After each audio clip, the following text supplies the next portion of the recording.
Ramesh, can you turn it off, the YouTube?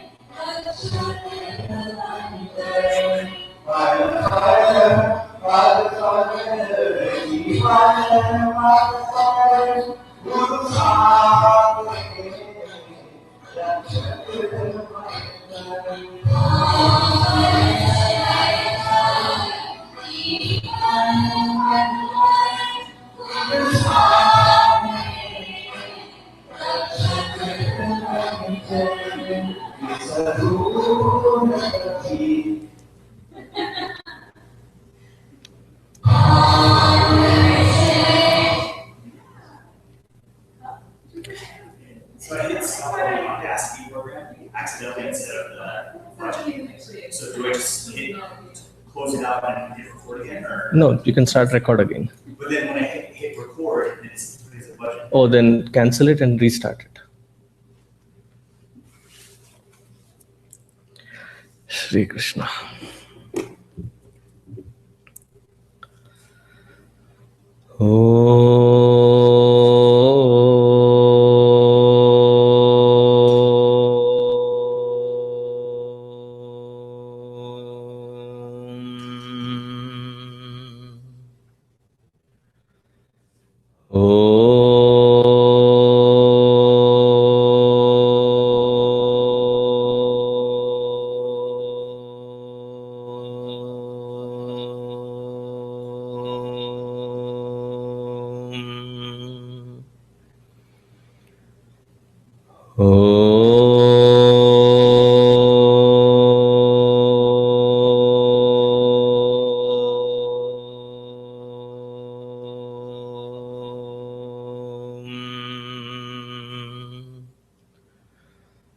Om Sahana Vavatu Sahano Bhunaktu Sahaviryam Karavavahai Tejasvinavadhitamastu ma vidvishavahai.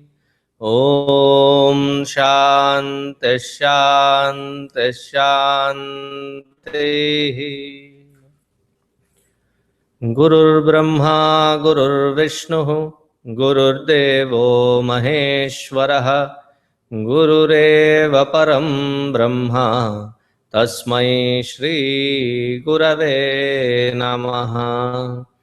Tasmai Shri Gurave Namaha.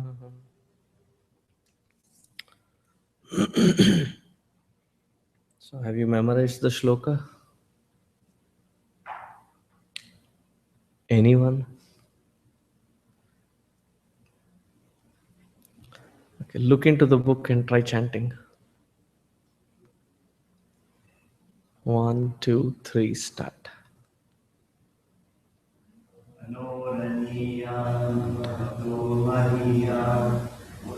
Atmasya janto nihito guhayam tamah kratuh pashyati vita shokaha dhatuh prasadan mahimanamatmanaha. So this particular mantra has all three very comprehensively stated: the goal, the path, and the seeker is very beautifully described in that mantra.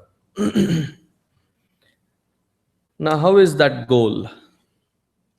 So that goal is described in the 21st mantra, page 120. Repeat after me. Asino duram vrajati. Shayano yati sarvatah.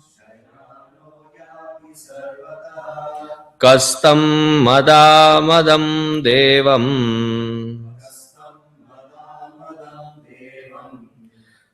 Madanyo jatumarhati.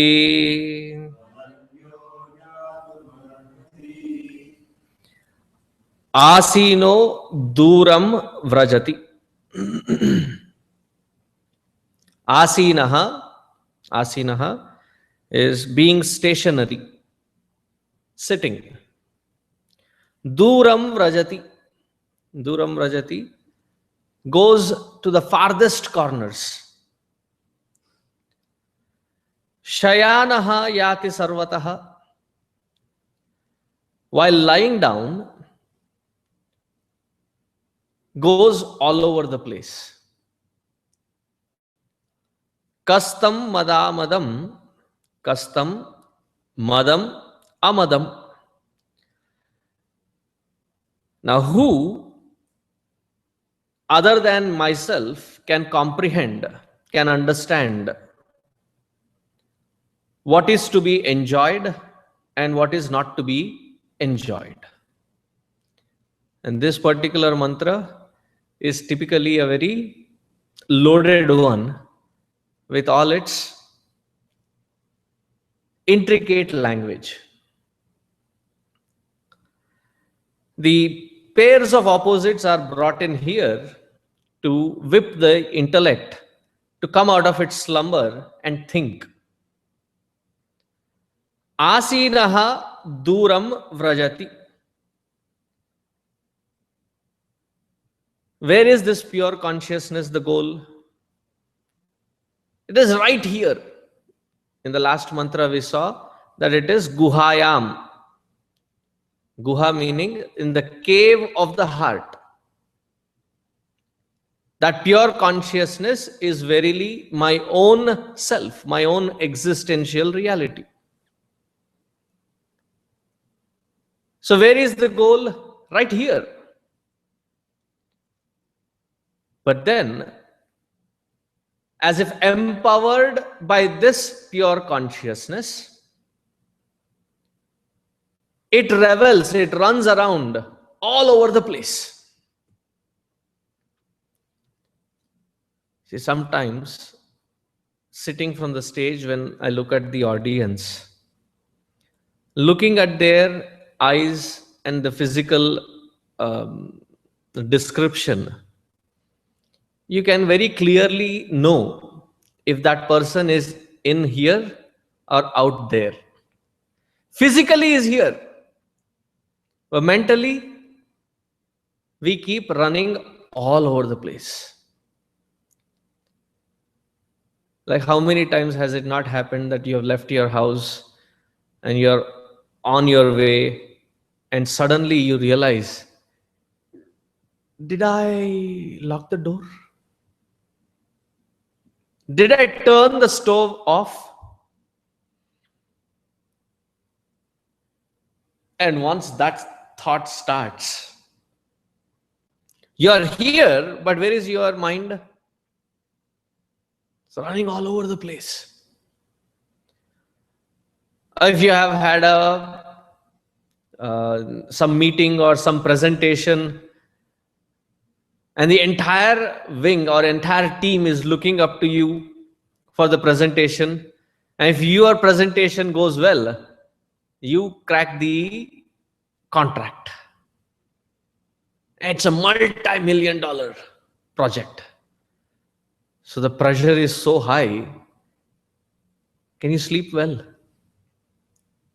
Your body is lying there, but where are you? Identified with that thought, identified with that pressure, we are all over the place, scattered all over.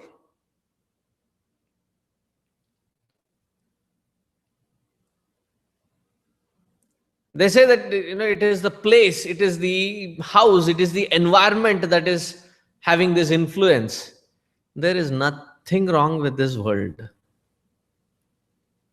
What is wrong is my association with the world, how I associate with it.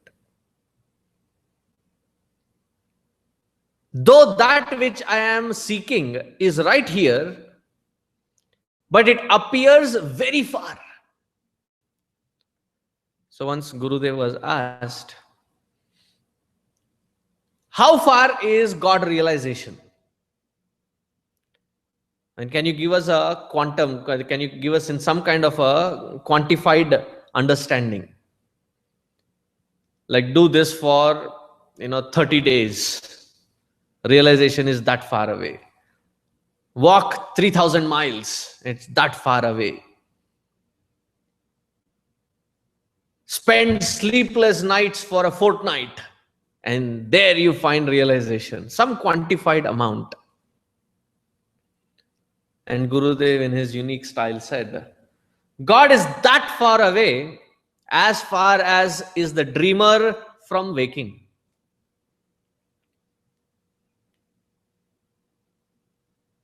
How far is the dreamer from the waker? Are they really apart? Are they really far? Are they really that away? It is the same dreamer who has to disidentify, disassociate with the dream, get kicked out of the dream. If you go through the inception, you have to have your kick. And what is a kick? That which pushes the dreamer from the dreaming level to the waking level. And at each layer, there is a kick. That which suddenly wakes you up from dream.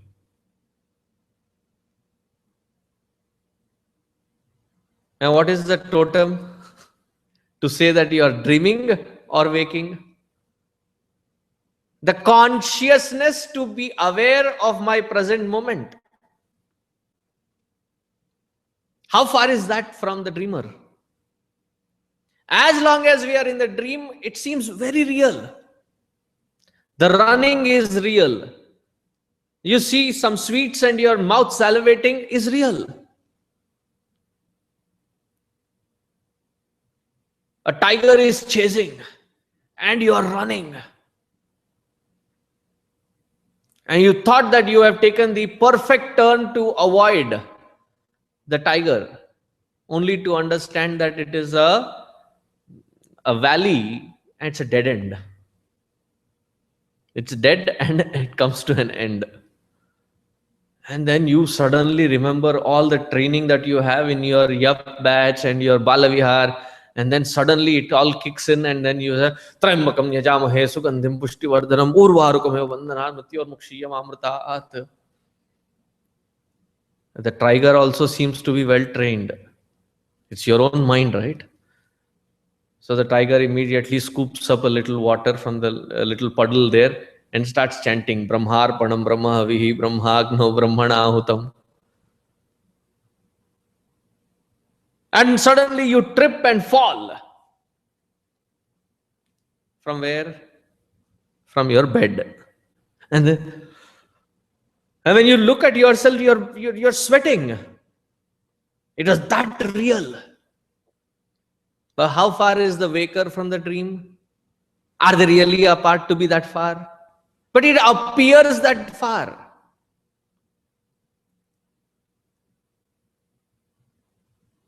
And there is another confusion that people carry is realization happens in percentages. And when people talk, अरे स्वामी जी आप तो वहां पे हैं. In spirituality, there are only two categories: wise and otherwise. Either you are realized or you are not. There is no percentages in between. And then people say, how many lives do I have to spend? It is your choice right here, right now. But for an initial seeker, it seems a daunting task to look at the entire breadth of this scriptural knowledge. Say, Bapre. Now, to understand the scriptures, then no, you have to learn Sanskrit. How many years for Sanskrit? At least 5 to 8 years. And then Vedanta, another 3 years. 11 years. Is it that far away? Though it is right here, we don't see it, we don't perceive it, we don't cognize it. It seems far away. Lying down here, we are scattered all over the place. Seems to be very difficult to gather ourselves from all those places and to come back into this core of our own existence. Shayanaha duram vrajati. Sayanaha yati sarvata. Seems to be all over the place. Sometimes when there are too many tasks, and each one of them is a pressured event. You have your APA exams, you have your, the submissions of your essays, you have your college applications, you have your finals coming. There's a lot of pressure. And every one of those events is important. Cannot skip. And then you sit there, mind is running all over the place. Cannot gather to put that mind at rest and start working. And when you have such, you can't even get good sleep. Shayanaha. You're lying down, but you're tossing like a dosa. This side once, that side once, this side once. Now, why are you tossing? You're scattered all over the place. Seems very difficult to ascertain that core and come back into that. Asinaha duram vrajati, shayanaha yati sarvataha. Kastam madamadam mad anyaha jnatum arhati. So this is the beautiful cue. And what is that? Other than myself, who else can cognize, understand whether I am centered in myself or scattered all over the place? Can I be scattered without me? Like in the movie Quest, Swami Shivananji tells young Balan, reporter Balan, saying that without that consciousness, can the sinner sin or the monk meditate? Other than that consciousness, is there anything else that allows you to get even scattered?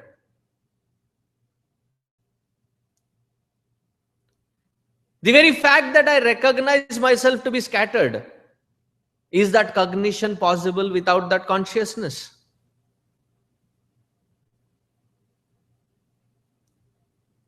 I'm rejoicing a moment or I'm saddened by a moment. Both happen because of the permission of the conscious spirit within. Without that consciousness, there is neither the enjoyment nor the saddened moment. And where are we lost? In the rejoicing moment, or we are lost in the saddened moment as sadness, not as the consciousness. Completely thrown apart. See, this is a very profound statement being made.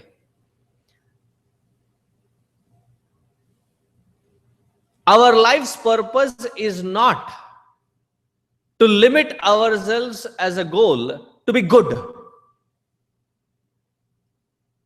Good words, sometimes good actions, good behavior, goody all over the place. But it's a vulnerability that can get shattered. That's the kind of goodness that we are living in.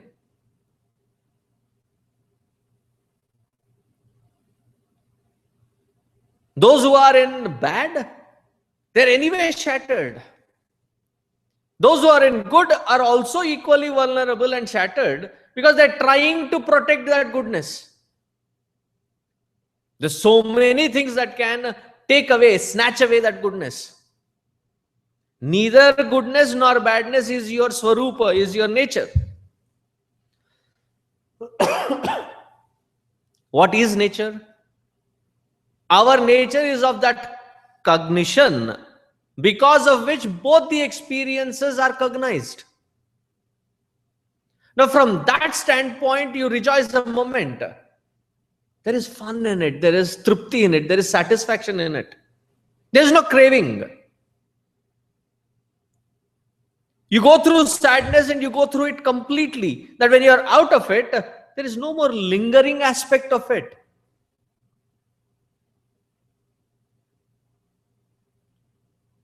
Yes, there is sadness and it takes you, it overwhelms you. Go through it completely without resisting. Accept it.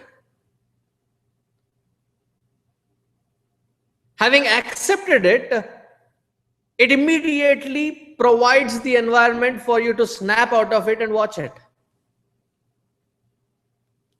Instead, what do we become? Devadas.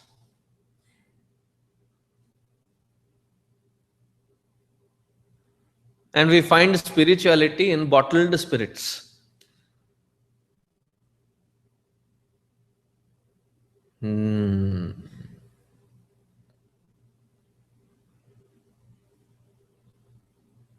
These escape routes would not work. Instead of facing it, there are various ways that we camouflage and try to escape from life. Now, can such one be qualified to sit on the seat of meditation and realize? A little happening somewhere outside and your scattered brains. Oh my God, oh my God, oh my God. What happened? Cockroach. Yeah.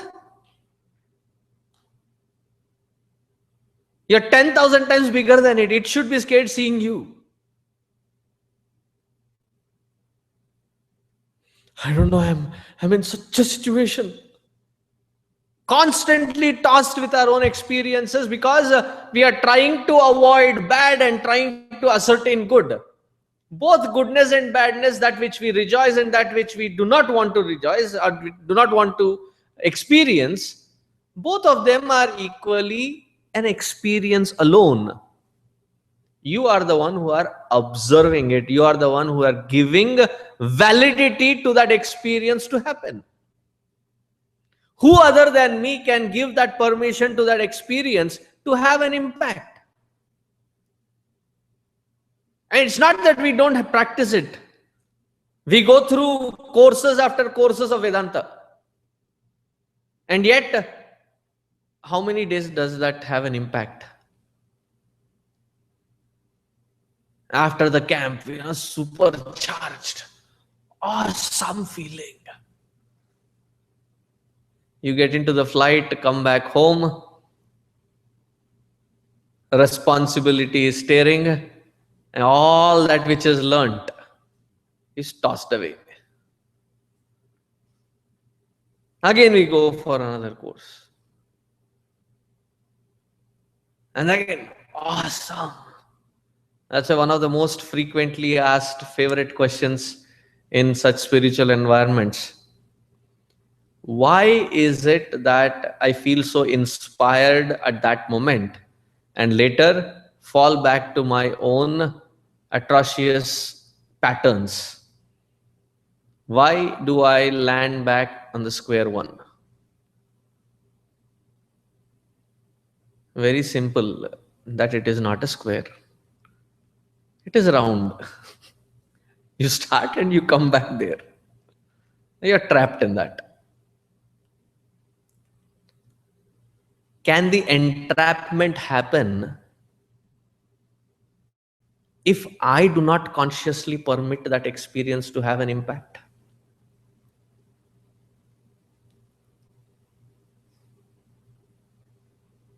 My continuous example, I have not wavered from there. In Dallas, it has been raining quite a bit. I've not seen such rains in what, 12, 13 years. I've not seen Dallas this green ever.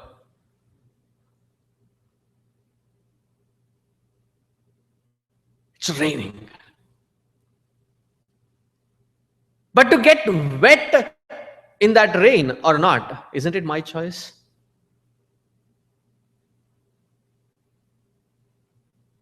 On Friday morning after puja was done here, then I went back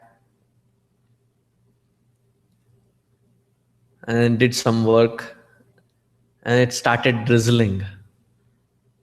I had this itch. So I just put on my shoes and started running. It was awesome. The rain. I chose to be wet. If I do not want to, I have the choice, I have the freedom of that choice.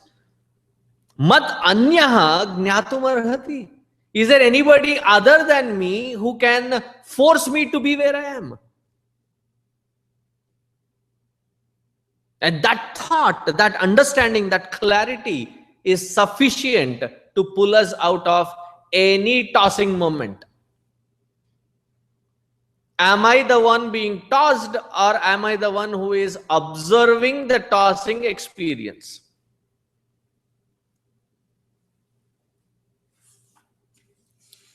Very beautiful mantra to contemplate upon. And then continuing, the experience on that contemplation, how does it unfold? It's said in the 22nd mantra. Ashariram sharireshu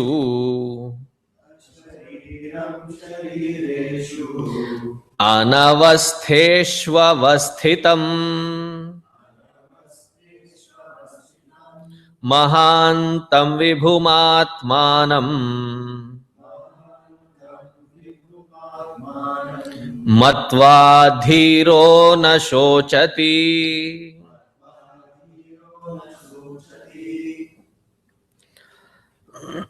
Somebody was translating it as dhiraha na shochati. They were pronouncing it as na sochati. Who is dhiraha? Who is courageous? The one who does not think. The problem is in thinking. Baba, that is not the meaning here. The root word of socha is shoka. Shoka, sorrow. There will be saddening moments, but to be sorrow or not is a choice. Dhiraha, the courageous one. And here, when we define dhira, it is not somebody like a Bollywood or a Hollywood movie star who in a movie bashes up 10-15 goons and then escapes and then courageously stands. Dhiraha means the one who is endowed with humongous amounts of patience.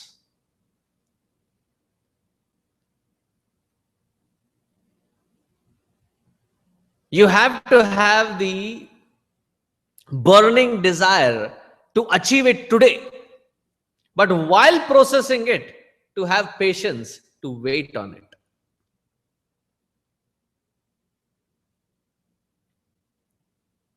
Have you ever done baking? So when you put something into the oven, just to get the right product, they advise, put the timer on. Otherwise, every 2 minutes you open it up, all the heat escapes, and then you close it back again. Again 2 minutes you open it up, and then cry out foul again. Why doesn't it come out right? Have patience. The enthusiasm is in executing it. Having executed, the patience is required for it to unfold as a result. We postpone and call that as patience while executing, and for the results we become impatient. You have to reverse. Dhiraha na shochati. Such one who is endowed with patience, courage, is protected from any sorrow. How does one get that? Ashariram sharireshu anavastheshvavasthitam mahantam vibhumatmanam matva. Understanding this, they become dhiraha. Understanding what? The earlier three segments. Ashariram sharireshu.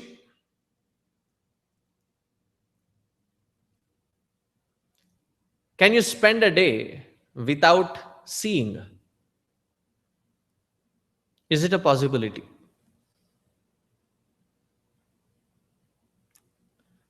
For many in this country, take away their glasses and contacts, as good as that they cannot see.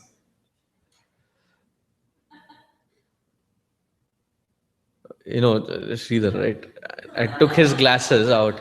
Can you see? Yes, I see a handsome blob, orange blob. Nothing more than that, no specifics. Can you live without seeing? Yes, I can exist without seeing. Can I exist without hearing? Can I exist without speaking? Oh, definitely, yes. Of course, we do exist without thinking. It's a proven fact.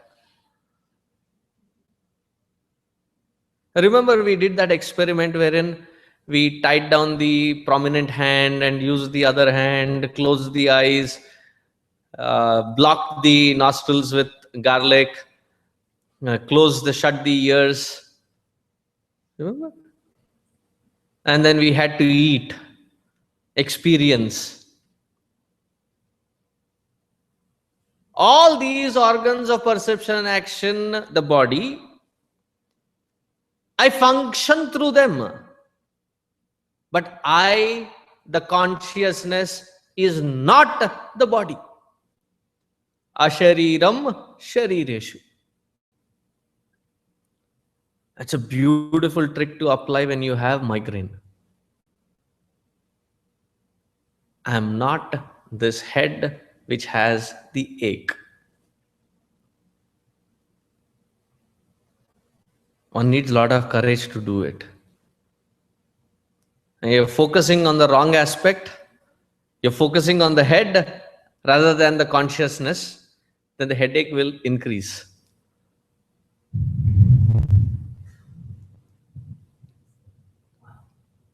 I am that who has observed the rumbling of the thunder. Am I not? Ashariram sharireshu. While being in the body, we have out of body experience many times. Has it ever happened that you're listening to a very good piece of music and somebody is calling for your attention, phone is ringing, somebody is knocking on the door, nothing enters? It's not even like you're having that blaring music. It's soothing, nice music you're listening. You're so engrossed in it that the body doesn't respond to any other stimulus. You see something spectacular, stunning, like a sunset or a beautiful scenic, and you're just like dumbfolded, just stand there. And somebody is calling out your name, and then until they come and tap you, oh sorry, what, you were calling for me? You didn't even realize that they were calling. The ears were open, but from inside, you had snapped out of it. The connection was snapped out. Ashariram sharireshu. Anavastheshu avasthitam. Anavastheshu,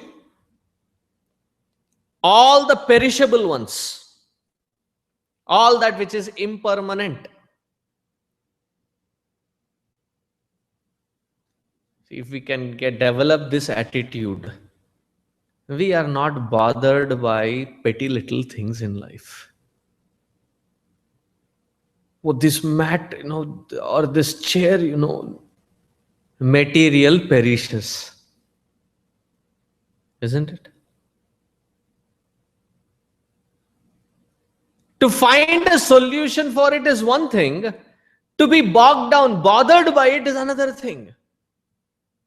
We allow the material, perishable material, to bother us.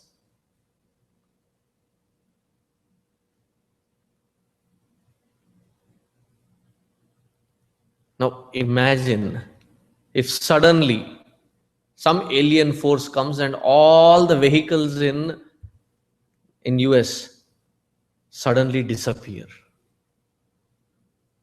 What will happen?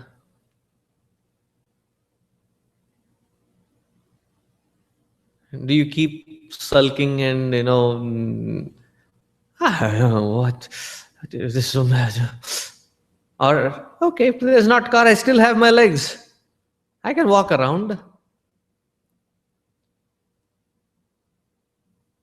Have you ever had to live without electricity for 4 or 5 days? Awesome experience. That is when we realize how much we have become slaves to it. People have become paranoid. What will happen if my cell phone loses its charge? You will be at peace. No. It has to be, I need to have an extra charger. I need to have a USB charger. I need to have a keychain charger. I need to have so many things. To be prepared is one thing, but to be scared and therefore is totally different thing.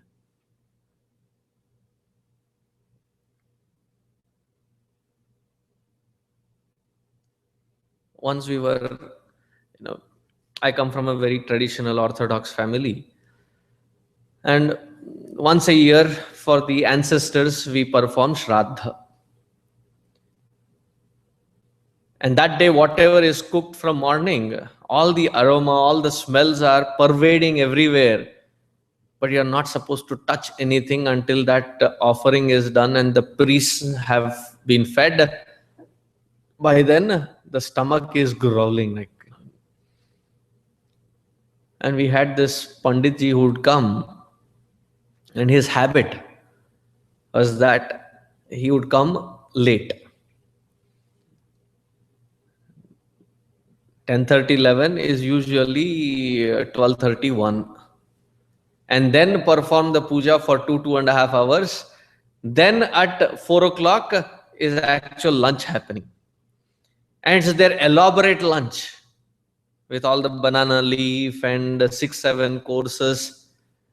And the annoying part of his thing was, with every morsel, he would pause and say the entire Govinda Namavali, Om Achyuta Keshava, and then eat. And we are like, jaldi khana re bhai. Finish it up, will you? It's only later that I understood what great practice that he was doing.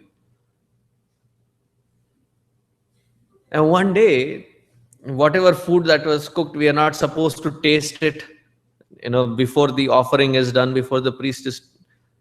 For some reason, it appeared as if there were too many cooks in the kitchen, and they went on a spree of, probably salt was on sale. And every item had double the salt amount. And this priest, Achyuta Keshava Narayana Govinda Madhava, and he ate whatever was served. Not a word he uttered. And the next round, when we sat down to eat, none of us could, swallow a morsel. And he was like, थोड़ा salt ज़्यादा हो गया, little salt is, I added more rice to it. The equanimity that he goes with. It's just material, sometimes up, sometimes down. Get to the balance, get through the work and be done with. Otherwise, constantly being so jittered and shaken up. That is not how we have to live. Anavastheshu avasthitam. To consciously ascertain that everything that is a matter layer will have changes and I do not have control over it. It will change. It has an expiration date.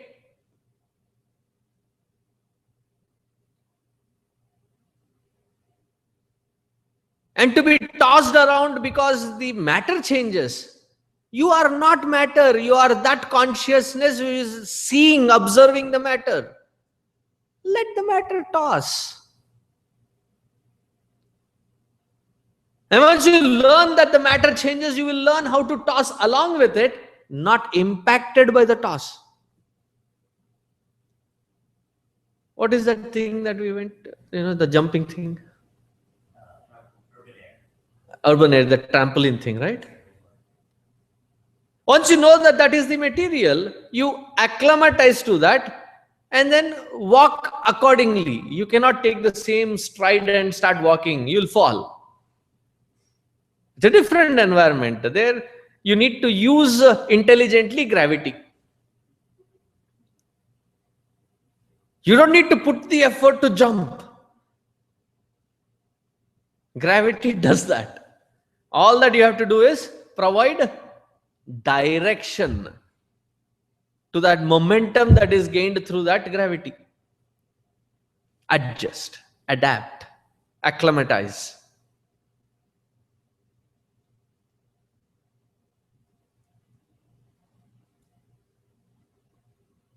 It's wet all over.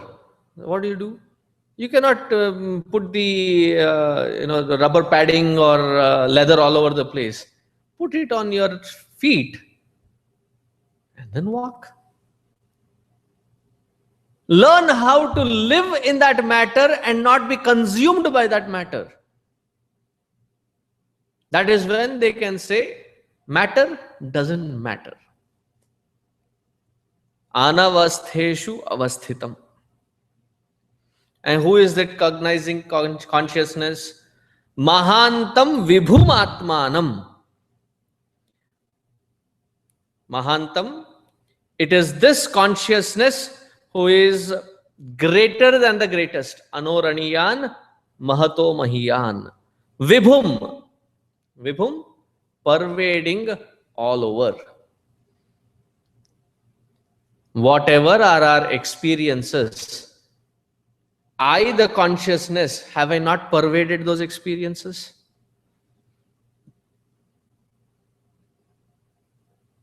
My entire world of experience, the moment I am awake till the moment that I am asleep, including the dream world, do I not experience it because I am conscious?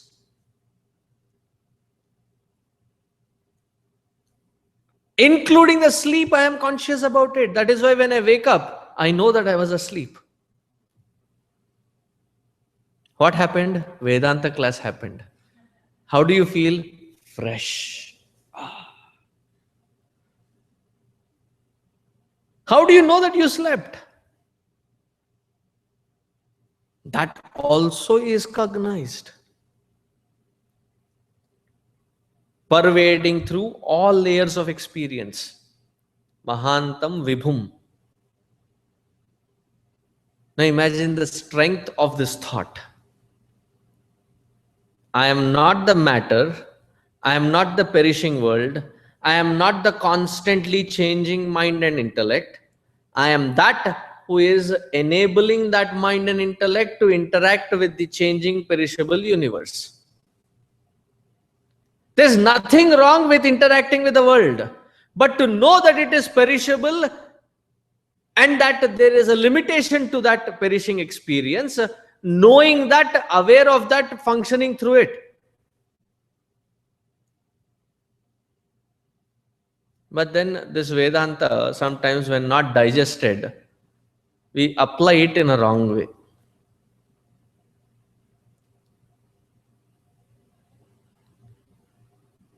I am sad, I am mad, I am dejected, depressed. I know these are only experiences, but what can I do? They have to go through. Prarabdha. Yes, those experiences can go through you, but you need not go through them. Step out and watch them.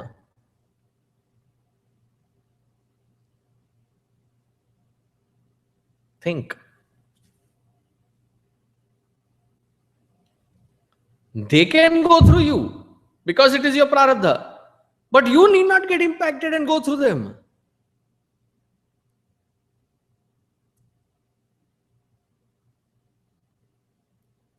Sad thought may happen. You need not become sad. Observe it and it will pass away. There's frustration in you, mad. That mad emotion can happen through you, but you don't need to become mad. Oh, poor thing, the thought has come. I should become mad also. I should become sad also. You don't need to become anything. That very becoming is called Bhava Sagar,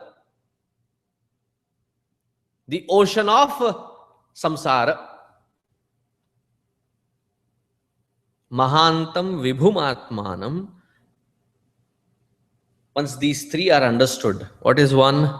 Ashariram Sharireshu.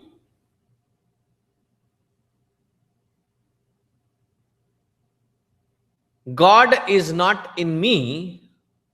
I am God because of who this body functions. You getting it? Oh, God is here. No, God is everywhere. You are that God. And this body is in that God. But because we are the body, what do we say? No, God is in me. How can God be enveloped by matter? Matter cannot constrain consciousness. In consciousness, there is this matter vibrating. Ashariram shariresu. Anavasthiteshu avasthitam. And everything has its own warranty period. It has its own expiration date. Know well about it and interact with it, knowing its limitations.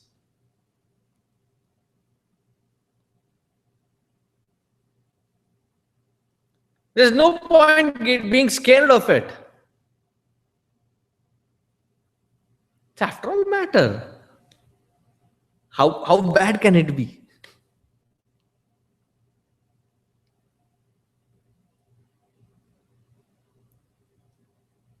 Because I am that all-pervading consciousness. Once this understanding sets in, matva, once this understanding sets in, dhiraha na shochati. That seeker has become courageous, endowed with patience. However overwhelming life and experiences be, they are not shaken up from within. They have developed that inner sanctum, inner sanctity, inner sanctuary of peace, which cannot be shattered by anybody, anything, or any time or experience. Matva dhiraha na shochati. How do we reach to this plane?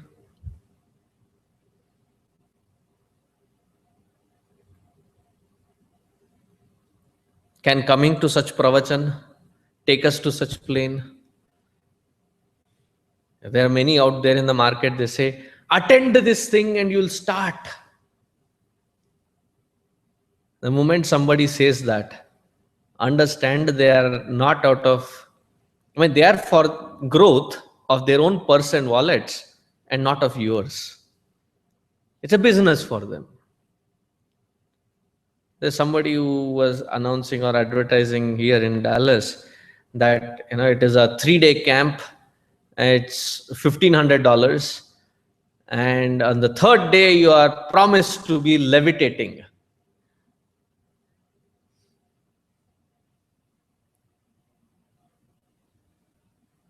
And then they are all jumping like mad frogs. I'm levitating. That is not the very focus of spirituality. Levitating or not levitating, what is trying to be levitating there? What is being elevated there? Body? Body is matter. How does it matter if it goes up or down? Does it really matter? Many of us get swayed away by miracles. And something. Now what is being created is matter. How that matter was produced is immaterial. Does that take me any closer to that consciousness? If not, why are we getting entrapped in it?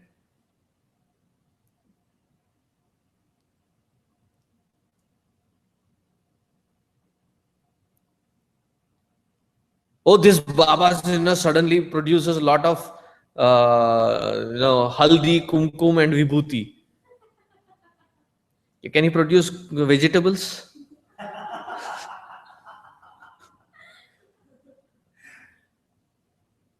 Can he produce milk and honey? I would like to learn that. And fall trap for that? Will that vibhuti or whatever is being produced, however it is produced, is there science behind it or magic behind it or a miracle behind it? I don't care. Does it take me closer to that Paramatma within? If not, they're wasting your time. They're making a good fool out of us. Why get entrapped in it?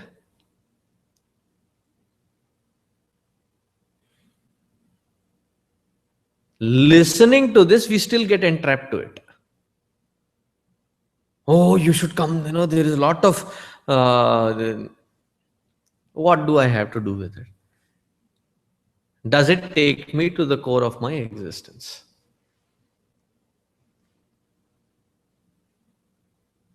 Otherwise, many get entrapped in unnecessary things. And that is listed out in the next mantra. See how beautifully the thought is developed. The goal, the seeker, and the path, all of them are defined. What is that goal is defined in the next mantra. How do we reach there? Contemplate on these three aspects, develop that patience within. That is the key. And while doing this, it is quite easy because it becomes frustrating that you are attempting at it and there is no quantified result that you can see as the matter world. Then the impatience builds in. How long do I have to keep doing it? When will I find it? Now in that impatience, desperate, we start attempting at everything and anything. A seeker is never despondent. We are never a despo.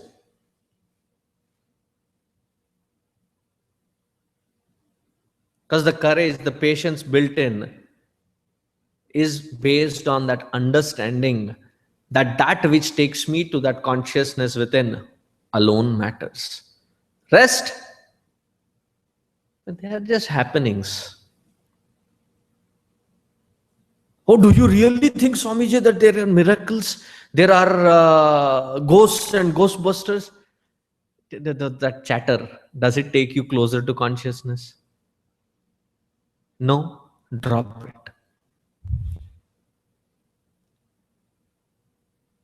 So is it teleporting? Yes, if I take my telephone and throw it, it ports. No, I'm not talking about that. I'm talking about, does teleporting take you towards your consciousness? Oh, I have read in some books like there are these Mahatmas who are in multiple places at same time. Do you think does it take you towards that consciousness within? If not, don't get lost in stupidity.